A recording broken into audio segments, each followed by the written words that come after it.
Muchos dicen que Dios se mueve de maneras misteriosas. Voltaire también dijo que Dios es un comediante que actúa para un público demasiado temeroso de reír. Ambas explicaciones, y muchas más, podrían explicar por qué, con tantas iglesias en Nueva York, Eddie Brock Jr. y Peter Parker terminaron en la misma iglesia exactamente a la misma hora, justo cuando el sol comenzaba a asomar por el horizonte. Sin embargo, el cielo estaba nublado y llovía a cántaros, así que el sol no se hacía notar. En ese momento, sin embargo, no eran conscientes de la presencia del otro, ya que Peter estaba en el campanario superior mientras Eddie acababa de regresar del aguacero y caminaba lentamente por el pasillo de la iglesia vacía. Habiendo colocado las piezas del juego en sus lugares apropiados, Dios hizo sus movimientos. El público seguía con miedo de reír. Todavía con el traje negro puesto, Peter estaba sentado en el campanario, mirando hacia el horizonte.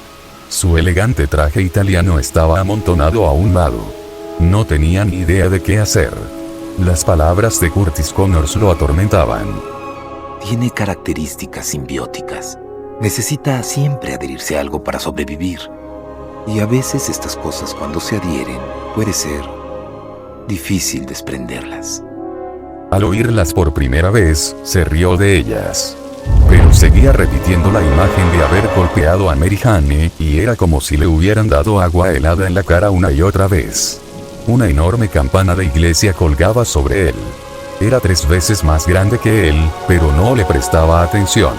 Estaba absorto en su tormento interior, ajeno no solo a su presencia, sino también al mecanismo de sincronización cercano que avanzaba hacia el momento en que pondría en marcha los engranajes y haría sonar la campana. Una parte de él le urgía a olvidar todo lo que había sucedido. Encontrar una manera de compensar a Mary Jane si fuera necesario, pero sin insistir en ello. Incluso mientras pensaba eso, sabía que sería imposible. No solo había sucedido demasiado, sino que aún podía suceder mucho más. Con solo usar el disfraz un par de días, sintió que perdía el contacto con su alma. ¿Qué demonios sucedería dentro de un par de semanas o meses? ¿Sería siquiera reconocible como él mismo? ¿En qué se convertiría?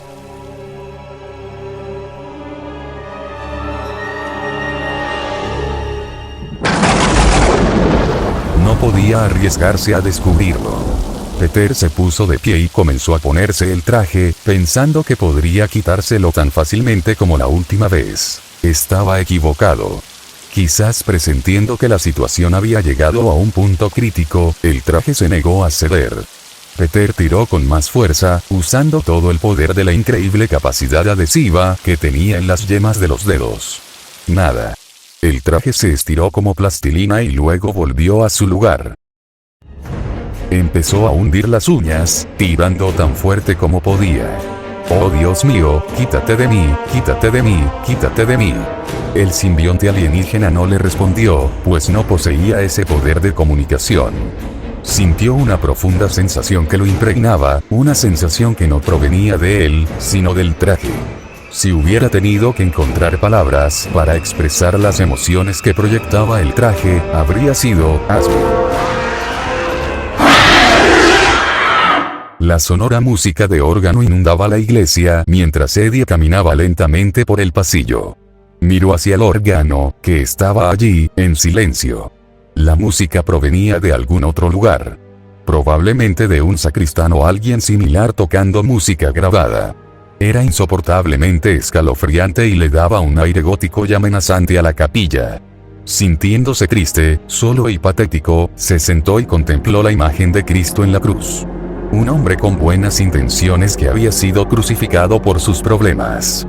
Eddie Brock se identificaba con él. Eddie Brock, señor, se presentó. Me han tratado mal, y la mujer que adoro no me quiere. No soy el novio perfecto, pero, ¿quién sí? Jesús no respondió. No importa. ¿Qué pudo haber dicho realmente? A Eddie no le importó que fuera una conversación unilateral. Te pregunto, ¿por qué tengo que sufrir por las imperfecciones de los demás? ¿Por qué nunca puedo tener lo que quiero? ¿Y yo qué? Se golpeó el pecho. Y Eddie, intento hacer lo correcto. Sigo tus reglas. Obedezco los no harás. Soy una persona decente. Alzó la voz para que sonara por encima de la música del órgano, que parecía cada vez más fuerte. Soy una persona decente. Eddie se asustó con su vehemencia y la intensidad de sus emociones. No entendía por qué había llegado a esto. ¿Por qué nadie más en el mundo podía verlo como él se veía? Ni por un instante consideró que él mismo había buscado sus problemas. Al contrario, se los había impuesto un mundo que lo juzgaba y lo consideraba deficiente sin comprenderlo jamás del todo. Así que hoy vengo ante ti, humilde, humillado, para pedirle solo una cosa. Juntó las manos con tanta fuerza que sintió que se le entumecían, pero no le importó. Las lágrimas empezaban a correr por su rostro, pero eso tampoco le importó. Tampoco le importaron las voces de un coro, también grabado, que se unían a la música del órgano y se hacían cada vez más fuertes, como un coro de ángeles dementes que lo impulsaban a seguir adelante, siempre adelante. Con el cuerpo temblando, rezando con más fuerza que nunca, suplicó por lo único que daría sentido a su vida. Quiero que mates a Peter Parker. La campana resonó en lo alto. Peter se tambaleó cuando la campana empezó a sonar. Lo distrajo solo un instante, mientras seguía tirando del disfraz. Este se defendió con vida propia. Puede ser peligroso. Peter, no conservaste nada, ¿o sí? No, claro que no. Todas las palabras de Curtis Connors le resonaron, y se maldijo por su estupidez, mientras seguía luchando contra el disfraz. Quiero mi vida de vuelta.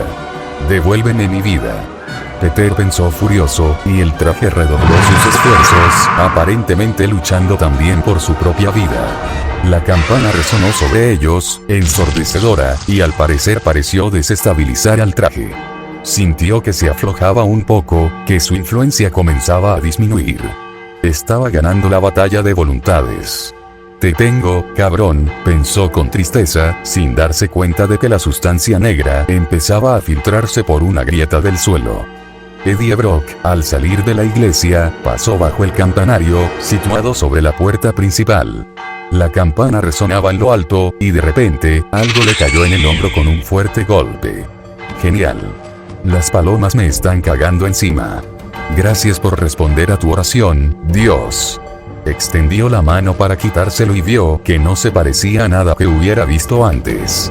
A primera vista parecía alquitrán, pero al intentar cogerlo, se le filtró en la camisa sin dejar rastro.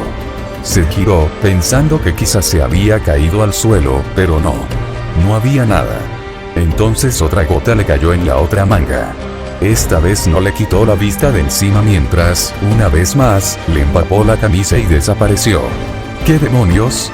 Miró hacia arriba, y allí, en lo alto, estaba la inconfundible figura del hombre araña. Intentaba quitarse el traje negro, y la maldita cosa, goteaba. No, resumaba como si estuviera viva. Hijo de puta, murmuró Eddie Brock. Era como si Peter se estuviera desprendiendo de su propia piel. Esto era peor, mucho peor que la vez anterior. Tanto él como el simbionte luchaban por sus vidas, y no se hacían prisioneros. Entre el sonido de la campana y la agonía que desgarraba la cabeza de Peter, lo único que pudo hacer fue no desmayarse. Pero esa no era una opción. Si lo hacía, sabía que el simbionte se reaparecería, y la próxima vez podría no quitárselo de encima. Continuó desprendiéndolo, poco a poco, sintiendo que empezaba a ganar impulso, perseveró con creciente determinación. En un momento dado, cuando empezó a flaquear, imaginó a Mary Jane lastimada, con sus ojos a punto de llorar. Por ella, se dijo a sí mismo, y redobló sus esfuerzos. Eddie Brock observó fascinado como una gota le caía en la mano y se le filtraba por la piel. Se tambaleó, con la mente llena de pensamientos que, a la vez, eran suyos, pero que parecían provenir de otro lugar, como si sus propios pensamientos se magnificaran y aumentaran. Era como inyectarse un narcótico particularmente potente. Quería más, mucho más. Una gota cayó desde lo alto, directa a su rostro.